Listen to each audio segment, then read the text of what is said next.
Сәлем достар, біз бүгін сіздерменен ауа райы туралы үйренетін боламыз. Ауа райы қалай дегенде ағылшынша what's the weather like деп аударамыз. What's the weather like? Like деген бұл жерде ұнату деген мағынаны білдірмейді. Бұл жерде ауа райы қалай деген мағынаны білдіріп тұр. Бұл сондай фразалы етістік. Естеріңізде сақтап алыңыздар, what's the weather like?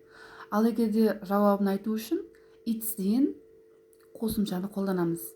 Мысалы үшін It's raining, жаңбыр жауып тұр, жаңбырлы ауа райы. It's sunny. Бұл жерде ауа райы ашық, күн ашық. Күннің көзі көрініп тұрса, it's sunny деп атаймыз. Тіпті қыста да болса да, it's sunny болуы мүмкін. Келесі, желді болып тұрса, онда біз it's windy деп атаймыз. Ал қыстың күні it's snowy, қар жауып тұр.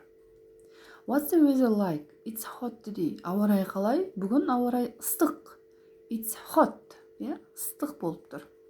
Бұл көбіне жаздың күні жоғары температура болған кезде қолданылады. Келесі, егерде ауа райы бұлтты болып тұрса, it's cloudy деп атаймыз.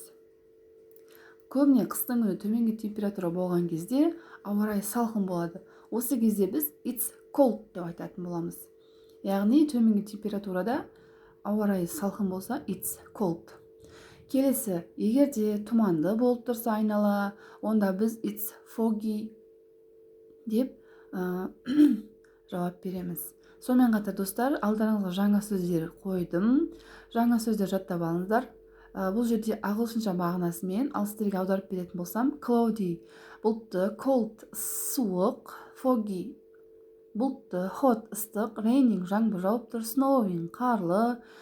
Сонымен қатар sunny күн ашық, windy желді болып тұр.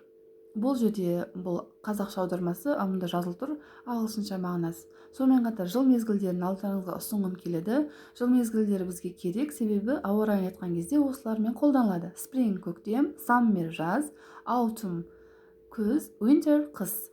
Сонымен қатар достар, осы сөздерді жаттап алыңыздар, және де менің YouTube каналыма жазылып, лайк басып, комментарий жаза кетіңіздер. Алдағы уақытта жаңадан видеолар шығады.